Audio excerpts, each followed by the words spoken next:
পারস্য উপসাগরে ডুবে গেল আমেরিকার $3.4 বিলিয়ন পারমাণবিক সাবমেরিন। 140 জন নাবিক সহ সমুদ্রের তলদেশে বিলীন হয়েছে এই বিধ্বংসী অস্ত্র। আর সবচেয়ে বড় ভয়, এই সাবমেরিনের পারমাণবিক বোমা নিয়ে ইরান কি করতে যাচ্ছে তা জেনে কাঁপবে ইসরায়েল সহ পুরো বিশ্ব। এই ঘটনার প্রায় একদিন পার হয়ে গেছে, কিন্তু আমেরিকার প্রতিরক্ষা মন্ত্রণালয় পেন্টাগন যেন বরফে পরিণত হয়ে আছে। একেবারেই চুপ, কোনো প্রেস ব্রিফিং নেই, কোনো অফিসিয়াল বক্তব্য নেই, শুধু একটা অদ্ভুত নীরবতা। সাবমেরিনে থাকা ওই 140 জন মার্কিন সেনার কি অবস্থা এখন কেউ জানে না। অন্যদিকে ইরানের Islamic revolutionary guard corps IRGC প্রকাশ্যে দাবি করছে রাশিয়ার সর্বশেষ প্রযুক্তি ব্যবহার করে তারাই এই সাবমেরিনটিকে পুরোপুরি অকেজো করে দিয়েছে। এখন প্রশ্ন হলো, সমুদ্রের কয়েকশো ফুট নিচে প্রায় শব্দশূন্য অবস্থায় লুকিয়ে থাকা পৃথিবীর সবচেয়ে উন্নত মার্কিন সাবমেরিনটিকে ইরান কিভাবে টের পেল? আর ওই ডুবে থাকা সাবমেরিনের ভেতরের পারমাণবিক বোমাগুলোর কি হবে? তবে কি ইরান ইসরায়েলের চলমান যুদ্ধের মাঝামাঝিতেই আমেরিকায় নিউক্লিয়ার বোমাগুলো ইরানের নিজস্ব অস্ত্রভান্ডারে গিয়ে জুড়বে? এই পুরো ঘটনার শুরু 17 এপ্রিল। সেদিন পারস্য উপসাগরে নজরদারি করছিল মার্কিন নৌবাহিনীর একটি ভার্জিনিয়া ক্লাসের নিউক্লিয়ার সাবমেরিন USS কলারো। হঠাৎ করেই এই সাবমেরিনটি পেন্টাগনের সেন্ট্রাল কমান্ডের সাথে যোগাযোগ বিচ্ছিন্ন করে দেয়। যোগাযোগের যত আধুনিক প্রযুক্তি আছে সেসবের সর্বোচ্চ ব্যবহার করা সত্ত্বেও সাবমেরিনটি যেন এক চোখের পলকে অদৃশ্য হয়ে যায়। শুরুতে ওয়াশিংটন ধরে নিয়েছিল হয়তো কোনো যান্ত্রিক গোলমাল রয়েছে, কিন্তু যখন দেখা গেল সাবমেরিনের ইমার্জেন্সি লোকেটর বিপ কাজ করছে না, তখন আমেরিকার ক্ষমতার করিডোরে এক রাশ আতঙ্ক ছড়িয়ে পড়ে। তারা বুঝতে পারে বিষয়টা কোনো সাধারণ দুর্ঘটনা নয়। এর কয়েক ঘন্টা বাদেই ইরানের নৌবাহিনীর পক্ষ থেকে একটি বিস্ফোরক বিবৃতি আসে। তারা জানায় পারস্য উপসাগরের জলসীমায় অমান্য করে ঢুকে পড়া একটি শত্রু সাবমেরিনকে তারা সফলভাবে নিষ্ক্রিয় করেছে। লক্ষ্য করার বিষয় হলো, ইরান সরাসরি ডোবানো বা ধ্বংস করার কোনো শব্দ ব্যবহার করেনি। তারা বলেছে নিষ্ক্রিয়। একটা শব্দই পেন্টাগনের ভেতরের আতঙ্ককে কয়েক গুণ বাড়িয়ে দিয়েছে। কারণ এর মানে হলো সাবমেরিনটি ধ্বংস হয়ে যায়নি, বরং সেটি ইরানের নিয়ন্ত্রণে এসে পড়েছে। আমেরিকা যারা একটা ছোট ড্রোন হারালেও পুরো দুনিয়ায় হইচই ফেলে দেয়, তারা একটা পারমাণবিক সাবমেরিন হারিয়ে একেবারে চুপ করে বসে আছে। এই চুপ থাকাটা প্রমাণ করে তারা কিছু এমন লুকাচ্ছে যা আমেরিকার সামরিক গর্বকে চিরতরে ভেঙে দিতে পারে।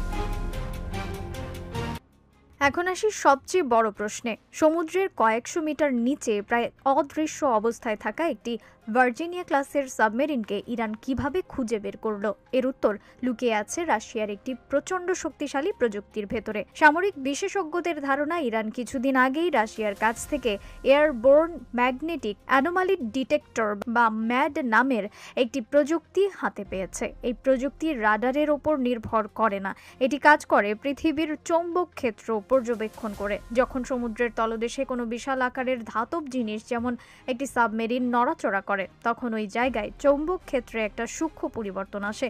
ইরানের টহল বিমানগুলো এই ম্যাড সিস্টেম ব্যবহার করে আকাশ থেকেই পানির নিচের ওই চৌম্বকীয় পরিবর্তন ধরে ফেলে।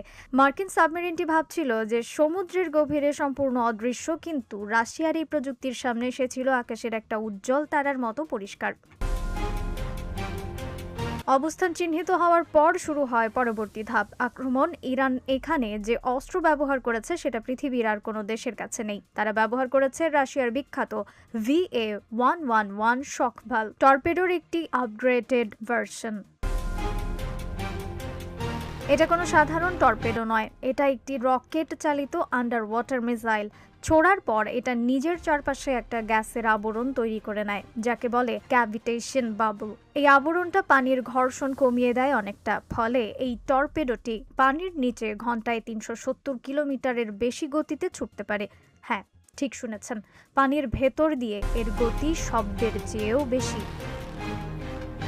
মার্কিন সাবমেরিনের সোলার সিস্টেম যখন এই টর্পেডোটিকে ধরতে পারে, ততক্ষণে আর কিছুই করার থাকে না। সাবমেরিনের পাইলটদের হাতে সময় থাকে মাত্র কয়েক সেকেন্ড। $3.4 বিলিয়ন একটা শিকারী যন্ত্র এক ঝটকায় নিজেই শিকার হয়ে পারস্য উপসাগরের তলদেশে চলে যায়। কিন্তু এই পর্যন্ত যা শুনলেন সেটা শুধু একটা সাবমেরিন ডোবার গল্প। আসল দুঃস্বপ্নের অধ্যায় এখন শুরু হবে। একটি ভার্জিনিয়া ক্লাসের সাবমেরিন শুধু যুদ্ধজাহাজ নয়, এটা একটা ভাসমান পারমাণবিক ভান্ডার। এর ভেতরে থাকে কমপক্ষে 12টি টমাহক ক্রুজ মিসাইল, এর মধ্যে কয়েকটি পারমাণবিক ওয়ারহেড বসানো যায়। এখন একটু ভাবুন, এই মুহূর্তে ইরান আর ইসরায়েলের মধ্যে যে যুদ্ধ চলছে, ইসরায়েল ইরানে বোমা ফেলছে, ইরান মিসাইল ছুটছে, এর মাঝে যদি ইরান ওই ডুবে থাকা সাবমেরিন থেকে মাত্র একটি পারমাণবিক টমাহক মিসাইল কুড়িয়ে নিতে পারে, তখন কি হবে?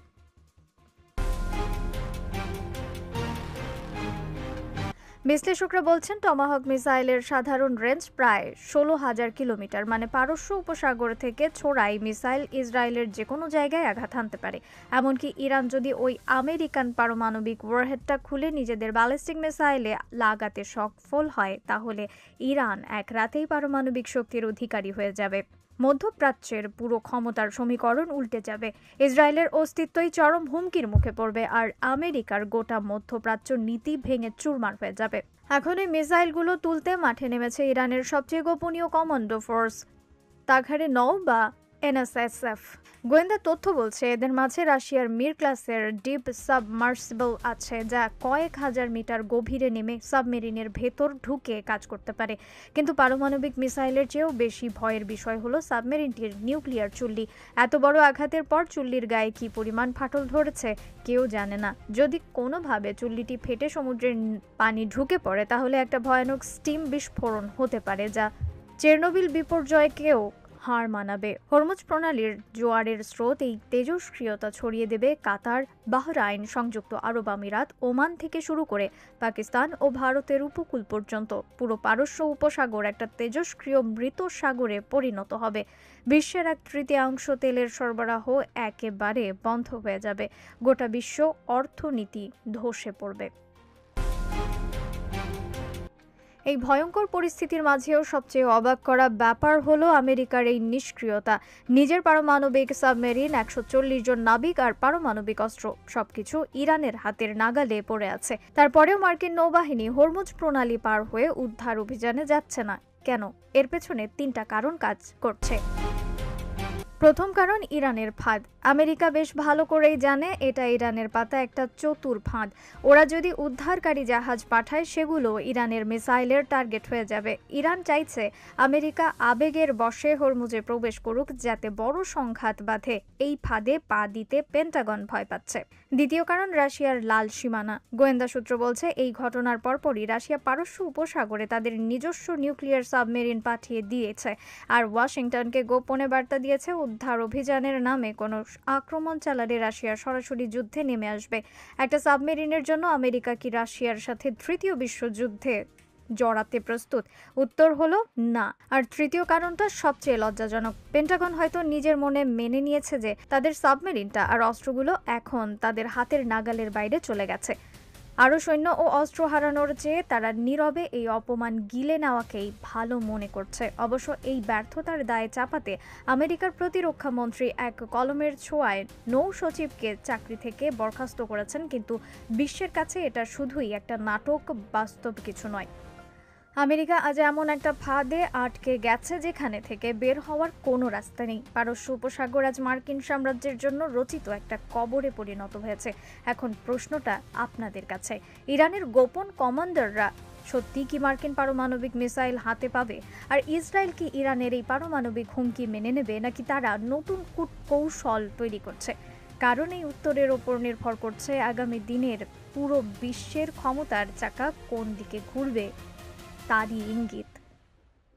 রিফাত আরা ইসলাম, ভোরের আকাশ।